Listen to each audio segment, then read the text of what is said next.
Bonjour et bienvenue dans cette vidéo pour enregistrer et bien comprendre tout ce qui est génétique. Donc, on va voir un premier exercice. Ce que je vous conseille, on va voir 6 exercices en tout, c'est de bien regarder l'exercice, d'essayer de le faire, et seulement après de mettre la correction. Donc moi, je vais les enchaîner pour la correction, mais vous pouvez mettre la vidéo sur pause et après regarder la correction pour voir si vous avez bon ou pas. On commence par ce premier exercice, je vous explique les documents. Pareil, essayez de comprendre d'abord tout seul, mettez sur pause.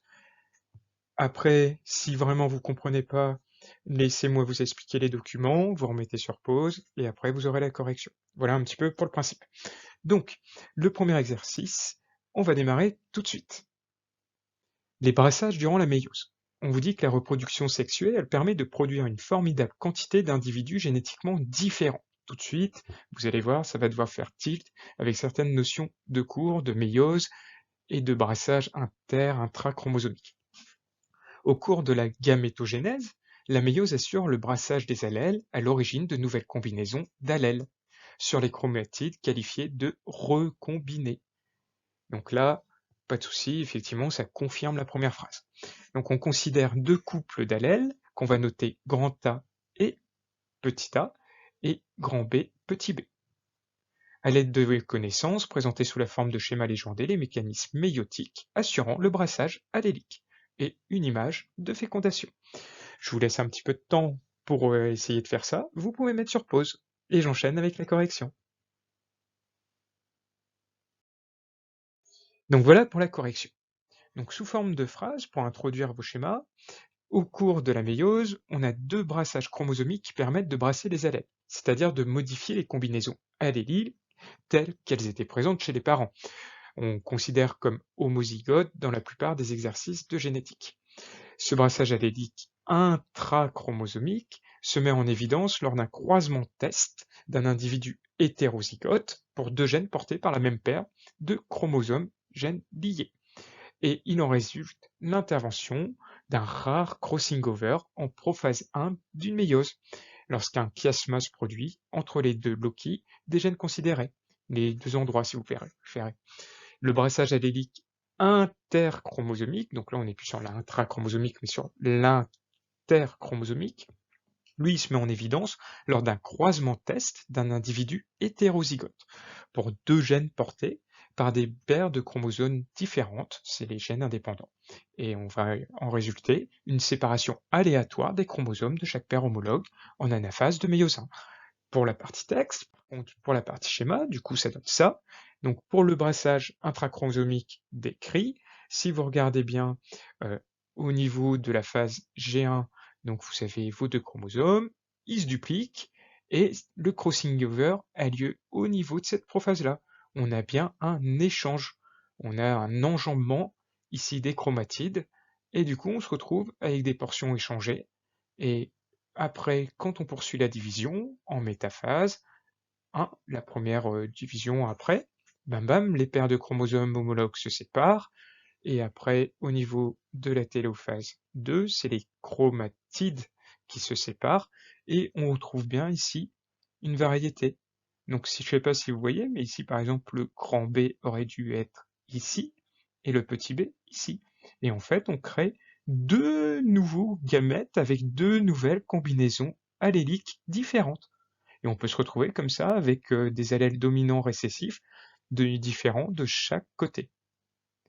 Ça. Donc ça, c'est très valable pour ce qu'on appelle des gènes liés. Ils vont être sur les mêmes chromosomes, les deux gènes. Ensuite, quand on regarde bien, pour le brassage, ce coup-ci interchromosomique, voilà, c'est plus une méiose classique, avec beaucoup de possibilités différentes, parce que quand on regarde, voilà, si on prend ici les combinaisons données, petit a, petit a, petit d, ou c'était petit b, je sais plus, bon, c'est pas grave, j'ai mis petit d, euh, vous enchaînez comme ça à la suite, on passe à la première métaphase, on n'a pas 36 solutions, soit on met les grands A, ici les petits a, les grands A, les petits a, les grands D, les petits D, les petits D, les grands D. Donc je sais pas si vous voyez, en gros ici, la différence c'est que le grand A est avec le grand D, et là le grand A est avec le petit D, et inversement pour l'autre côté. C'est les deux seules possibilités avec, ici, 2 paires de chromosomes. Parce que, voilà, 2 fois 2, 4, on aura 4 possibilités. Vous multipliez, c'est des exponentielles de 2 à chaque fois, par paire de chromosomes. Si vous avez 4 paires de chromosomes, c'est 2 puissance n chromosomes, en fait, 2 puissance 4 chromosomes s'il y en a 4, 23 pour l'être humain, par exemple, 2 puissance 23 possibilités différentes. Ce qui devient vite énorme comme brassage. Et après, bon, ça c'est plus facile à comprendre, c'est assez classique. On obtient du coup, hop, séparation, ce type de combinaison. Et là, à chaque fois, ici, on a 25%, 25%, 25%, 25%. Possibilité comme ça. Idem ici. 25, 25, 25, 25. Vous pouvez même faire un échiquier de croisement si vous voulez. Voilà pour la correction de ce premier exercice. Maintenant, je vais vous donner le deuxième exercice. Voici pour l'exercice 2 sur les familles multigéniques. Donc dans cet exercice, on va se baser sur les globines. Donc on vous met chargé de transporter les gaz sanguins. Les hémoglobines humaines sont constituées de 4 protéines nommées globines. Certains humains, chez l'humain, pardon, il existe plusieurs gènes qui s'expriment, tous sous la forme de globines. Donc l'analyse génétique montre que les séquences d'ADN de ces gènes proviennent toutes d'une séquence appartenant à un gène ancestral qui s'est ensuite dupliqué. Ça, c'est le mot qu'on avait vu, un petit peu nouveau. Et on vous dit qu'elle a des connaissances d'expliquer et de schématiser le mécanisme méiotique ayant permis la duplication génique des globines. On vous donne un document, vous voyez, 2 chromosomes différents, le chromosome 16, le chromosome 11, et on voit ici différentes globines. Je vous laisse un petit peu réfléchir, essayez de le faire, et à tout de suite pour la correction. Vous pouvez appuyer sur pause.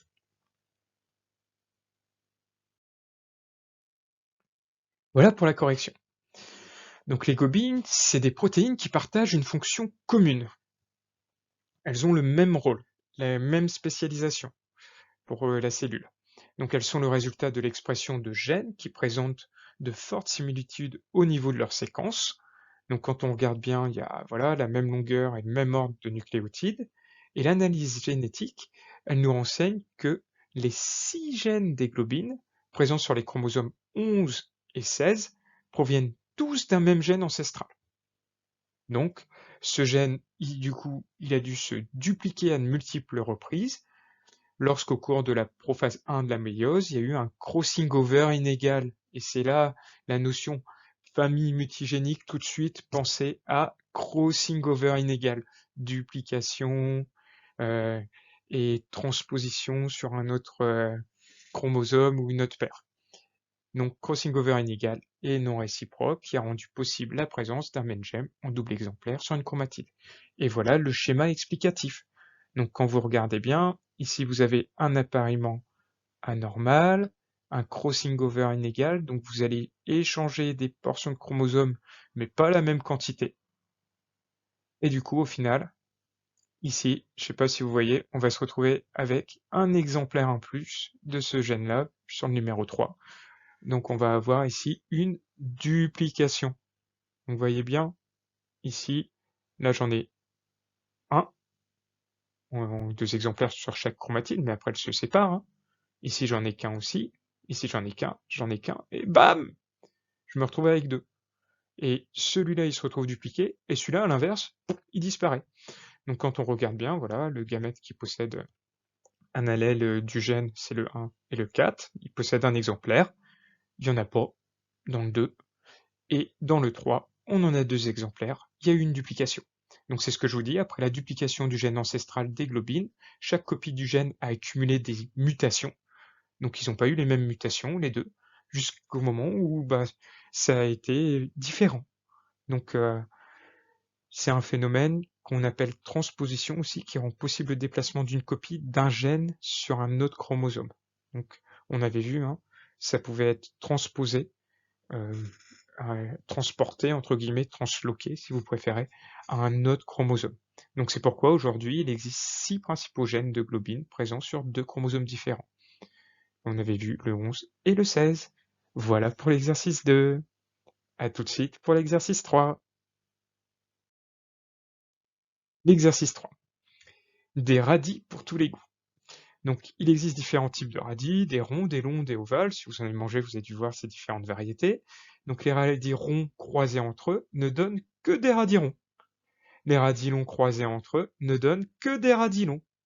Alors que le croisement d'un radis long avec un radis rond, pardon, d'un long avec un rond, donne un radis à racine ovale. Du coup, je vous demande 3 petites questions. Donc, 1, déterminer le couple d'allèles concerné. Vous pouvez choisir hein, une annotation à vous pour la correction hein, d'allèles. Il n'y en a pas d'imposé dans l'énoncé. Déterminer le génotype de chaque type de radis, du rond, du long, de l'ovale. Et enfin, représenter la méiose d'un radis ovale et l'échiquier de croisement des 2 radis ovales entre eux. Je vous laisse réfléchir. À tout de suite pour la correction. Voici pour la correction. Donc dans le 1, le caractère étudié, c'est la forme du radis. Ce caractère, il existe sous 3 états, long, rond, ovale. Voilà. Or, un organisme diploïde, il ne possède que 2 allèles d'un même gène, hein, comme nous par exemple. Sachant que les radis longs croisés entre eux ne donnent que des radis longs, on peut penser que ces radis sont homozygotes. Donc c'était clairement sous-entendu dans l'énoncé pour le gène et possède donc 2 allèles longs. Bon, j'ai choisi de les nommer L. Vous pouvez les noter comme vous voulez. C'était plus simple de prendre la première lettre et puis voilà. Donc selon le même raisonnement, les ronds sont homozygotes et on a noté R. Et puis le croisement des deux, ça donne un radis ovale, un mélange des deux. Donc on peut dire qu'il est reçu et le L et le R, et du coup il est hétérozygote pour le gène considéré, et il résulte de l'expression conjointe des 2 allèles. Et dans ce genre de cas, je vous rappelle, quand les deux s'expriment, il n'y a pas d'allèle dominant ou récessif, mais on va parler de codominance, une codominance allélique, comme par exemple les groupes sanguins AB. On peut être du groupe sanguin A, du groupe sanguin B, ou alors du groupe sanguin AB. Et on a bien l'allèle A et l'allèle B. Et on parle de codominance dans ce genre de cas. Ensuite, bon voilà, je vous ai mis la 2 aussi. On voit que le génotype du radis long, LL, le génotype du radis rond, RR, et le génotype du radis ovale, LR. Ça, c'est une question, je trouve, importante pour vous rappeler la notation, comment on note un génotype. Et le phénotype, on l'aurait mis entre crochets. Ça va? Donc ici, on aurait eu un phénotype L, entre crochets avec un seul L, R avec un truc entre crochets, et ici, on aurait eu un génotype LR, tout collé ensemble, parce qu'il y a une codominance. Et ça aurait une forme ovale. Donc vous voyez ici, on peut mettre aussi comme ça, entre crochets, pour la représentation. Donc voilà ici pour les représentations de comment ça se passe, la répartition du R, du L, avec ici, vous voyez, s'ils sont comme ça, hop, ici on a bien des homozygotes, et on vous dit dans l'énoncé de la 3 de faire un croisement d'hétérozygotes purs, donc ils sont forcément R, L, R, L, R, L, et bam bam bam, on fait ici notre échiquier de croisement, et du coup ici on a 25% de ronds, 25% de longs et 50% d'hétérozygotes obtenus de forme ovale. Voilà pour cet exercice. À tout de suite pour l'exercice 4. Voici l'exercice 4. Donc la transmission de la Corée de Huntington. Donc la maladie de Huntington, c'est une affection neurodégénérative, ça veut dire héréditaire. Neurodégénérative, alors c'est très problématique parce que ça veut dire que les neurones en fait sont détruits au fur et à mesure. Et plus on vieillit, plus ces neurones ont tendance à être détruits, comme un peu Alzheimer, etc. Ça entraîne du coup des pertes des capacités et physiques et intellectuelles. La personne malade, donc elle perd peu à peu son autonomie, elle peut plus se déplacer et puis elle devient de plus en plus dépendante, à la fois physiquement et mentalement. Donc ici, comme c'est une maladie, on vous donne un arbre généalogique de la famille atteinte. Bon, le code est un peu classique, hein. Vous voyez ici les carrés pleins, c'est les hommes atteints et les femmes atteintes. On peut tout de suite constater que ça touche les différents sexes. Essayez donc d'en déduire quelque chose qu'on avait vu en cours. Et puis là, évidemment, on va se demander le fœtus, mince, est-ce qu'il va être malade ou pas? Parce que le père, ici, se demande si son enfant va pouvoir être atteint ou pas, sachant que c'est assez héréditaire dans la famille. Voilà. Donc du coup, première question. On veut savoir, est-ce que l'allèle, il se transmet selon un mode dominant ou récessif? Et est-ce qu'il va être autosomique ou gonosomique? Deuxième question, on va déterminer le génotype de ces individus-là. Troisième question, la probabilité que cet individu possède 2 allèles responsables de la Corée de Huntington. Et enfin, la probabilité que l'enfant ici soit malade. Donc un bon classique qui va, je pense, pas mal vous faire réfléchir. À tout de suite pour la correction. Donc petit rappel déjà, on voulait savoir si c'était dominant récessif, ça va. Autosomique ou gonosomique, donc les autosomes, c'est les chromosomes non sexuels, et gonosomiques, les chromosomes sexuels. Donc on veut savoir si c'est sur le XY ou sur autre chose. Donc quand on observe les phénotypes de l'arbre généalogique, ça vous montre bien que la maladie, elle est présente à chaque génération. Si vous regardez bien, à chaque génération, vous avez cette maladie-là qui se transmet sur l'arbre. Du coup, chaque individu malade, il possède également au moins un parent malade.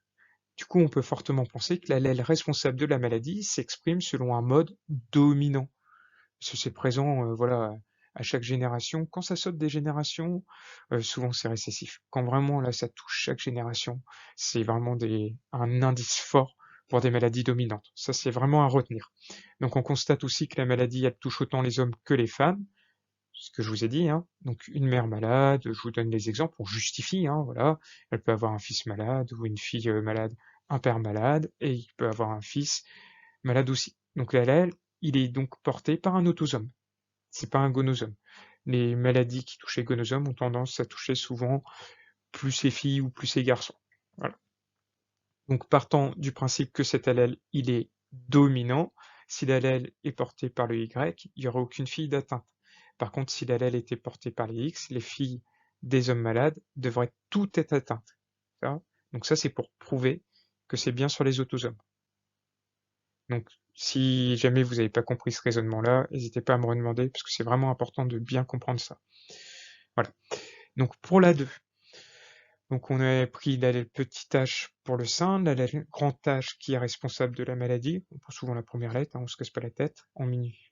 Donc, sachant que l'allèle s'exprime selon le mode dominant, tous les individus sains sont homozygotes, c'est-à-dire qu'ils ne possèdent pas l'allèle, forcément. Les femmes, du coup, 2-3 et 4-2, elles sont donc comme génotype HH, vu que c'est dominant. L'homme 4-1, il est malade et il possède un parent sain et un parent malade. Il est donc hétérozygote, du coup.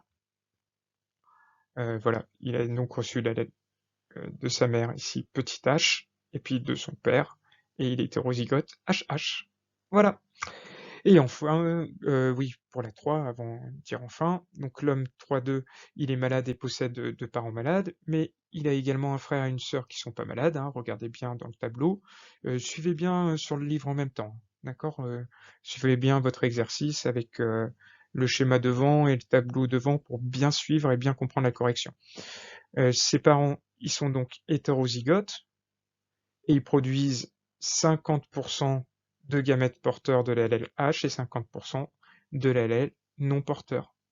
Donc H et la probabilité que leur fils reçoive l'allèle H de chacun de ses deux parents, c'est donc de 0,5 multiplié par 0,5, ça fait 0,25%. Ça va? Pour suivre un petit peu ce croisement?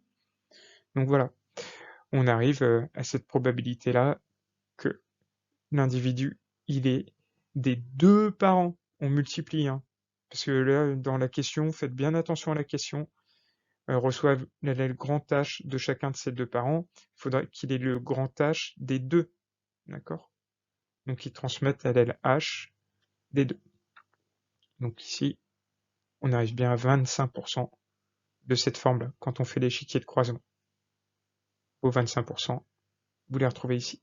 Tac, tac, tac. Et la question, c'était homozygote pour la maladie. Et enfin, Dernière question. Il voulait savoir si l'enfant à naître, il a la probabilité qu'il possède la maladie. Donc il a un père malade de génotype HH et une mère HH, et là on fait un échiquier de croisement classique. Donc la mère elle donne forcément un petit H, donc du coup on le met qu'une fois, puisque la deuxième ligne c'est la même chose. Et forcément ici grand H, petit h, une tonne sain, il a une chance sur deux. Du coup, quand on fait l'échiquier de croisement. Et voilà sous forme de phrase. Voilà pour cet exercice-là. À tout de suite pour un nouvel exercice. L'exercice 5, les origines de la trisomie. Un bon gros classique. Donc on vous donne ici un cariotype avec une trisomie 21. On vous raconte un petit peu l'histoire de la découverte, de la description du syndrome de Down, ça touche à 21e paire, ce que ça fait, et l'espérance de vie, il peut dépasser aujourd'hui 50 ans. On a fait beaucoup de progrès. Donc on veut savoir comment c'est possible au cours de la reproduction et comment on peut avoir un individu atteint. Donc à vous de me faire un petit peu des schémas de mauvaise répartition de méiose et tout ça. Je vous laisse un petit peu réfléchir et à tout de suite pour la correction. Donc, pour la correction, la trisomie 21, ce que je vous dis, c'est une maladie qui se distingue par une particularité au niveau du karyotype de toutes les cellules d'un individu. Elle possède en tout 47 chromosomes, on décrit bien le document, pas 46, en raison d'un chromosome 21 en trop. Là, vous avez ciblé, ça fait déjà des points quand on cible comme ça, au niveau des docs. La cellule œuf, c'est le produit de la fécondation entre deux gamètes de formule chromosomique n égale 23 pour l'homme, et dans ce cas, il faut qu'il y ait un des deux gamètes qui apporte deux chromosomes 21 au lieu d'un seul. L'erreur, elle vient donc forcément de la gamétogénèse, de l'un des deux parents trisomiques. Et plus particulièrement, au niveau de la méiose, il y a deux possibilités pour aboutir à un gamète qui contient deux chromosomes 21. Et c'est là où je vous attendais un peu, sur cette mauvaise répartition, les deux possibilités différentes. Donc l'inégale disjonction des chromosomes de la 21e paire homologue en première division de méiose, c'est la première possibilité, ou l'inégale disjonction des chromatides sœurs lors de la deuxième division de la méiose. Donc, sous forme de schéma, ça donne ceci. Donc, les deux possibilités. Donc, vous avez ici vos deux chromosomes. Bam, bam, bam. Vous dupliquez. Première possibilité, ben, on sépare. On a une première division. Et là, ce qui se passe, c'est qu'il n'y a pas la disjonction ici. Elle se fait mal. Normalement, celui-ci, il aurait dû être de l'autre côté. Donc là, ici, le problème, il s'est produit au niveau de la deuxième division, où on a eu une mauvaise répartition du chromosome 21. Attention, les autres se sont répartis correctement, mais pas celui-là. Donc ici, forcément, on en aura un en trop. Okay, donc, on a pris ici, j'ai fait exprès du coup de prendre en bleu une autre paire de chromosomes que la 21 pour bien vous montrer que les autres se répartissent correctement, contrairement à ceux qui sont en violet. Donc ici, deuxième possibilité, on a une mauvaise répartition lors de la première division. Ici, bam, ça se répartit mal, un en trop. Et du coup, quand on suit, forcément, on se retrouve encore avec des chromosomes 21 en trop. Et puis ici, pas assez. Ça va? Et du coup, si c'est cela, ou celui-là qui rencontre l'autre gamète, forcément, on aboutit à une trisomie 21. Voilà. Et maintenant qu'on s'est bien échauffé, on va faire un exercice type bac, mais de façon guidée. C'est le 6. Donc je vous laisse découvrir un petit peu ces documents-là, essayez tout seul, et après je vous explique les documents un à un. Donc, on vous parle d'évolution des hormones hypophysaires. Donc la vasotocine, AVT, on fait comme ça, l'ocytocine OT, et l'hormone antidiurétique ADH, c'est des hormones qui sont fabriquées par les neurones de l'hypophyse postérieure, c'est une glande qui se trouve dans le cerveau. C'est très étudié ces hormones-là, donc voilà. Ce qu'on vous demande, la consigne, c'est présenter les arguments qui suggèrent que ces trois hormones appartiennent à une même famille multigénique. Elles sont dérivées de la même famille. Encore famille multigénique, tout de suite dans votre tête, ça doit faire tilt, crossing over inégal, bam bam bam. Donc, expliquer donc la complexification du génome qui permet de réaliser ces nouvelles fonctions et participe à l'évolution. Plusieurs docs vous sont donnés, On vous dit forcément la vasotocine, ce que ça fait, ça régule les mouvements d'eau et d'ions chez les vertébrés, ça joue un rôle dans la contraction des muscles et la paroi des vaisseaux sanguins. L'ocytocine, ça provoque la contraction de l'utérus surtout lors de l'accouchement, dans l'éjection du lait, et la vasopressine ou antidiurétique, ça provoque la rétention d'eau au niveau des reins. Ça, c'est pour ce que ça fait. Alors, ce que je vais vous demander, c'est de bien essayer de faire, vous n'aurez pas le temps de tout faire là aujourd'hui, c'est de faire ici le guide de résolution. Attention, je pense grandement que le jour du bac, les documents B et C, vous les auriez pas. Ce serait à vous de le savoir à partir de vos connaissances. Là, on est encore dans un exercice guidé, mais le jour du bac, vous auriez ces docs-là. Il y a de fortes probabilités. Ça, vous êtes censé le savoir, le crossing over inégal, et ces phénomènes ici de duplication, de mutation, transposition sur un autre, pareil, vous êtes censé le savoir. À vous de jouer, vous pouvez mettre sur pause, et à tout de suite pour la correction. Alors, pour la correction, je vais déjà démarrer par vous expliquer les documents, dans un premier temps, pour être sûr que vous ayez bien compris. Donc on a ici le gène ancestral, ici notre première hormone, AVT, elle s'est dupliquée. Ici on a eu une transposition, donc elle s'est retrouvée sur un autre chromosome, s'est retrouvée en double, donc on a ici et de nouveau une duplication. Donc ici duplication, duplication. Okay. Quand on regarde ces duplications, souvent c'est lié à un crossing over inégal. Donc, on avait déjà vu dans un exercice précédent, vous voyez bien ici, du coup, on se retrouve avec 2 fois le chromosome petit a si on répartit inégalement, parce qu'il y a un morceau de chromosome ici qui va être en plus. C'est celui-là qui est fécondé, avec l'autre, et ben je l'ai en double. Et petit à petit, avec l'évolution, ça subit des mutations, et du coup, on arrive à avoir des fois comme ça 2 allèles différents, voire 2 gènes. Ici, quand on regarde ce tableau avec le groupe de vertébrés, le plus ancien, donc chez les poissons, les ostéichthyens, c'est des poissons à branchies, c'est les plus vieux groupes de poissons, les ostéichthyens. On trouve de l'AVT, ça date d'il y a 420 millions d'années.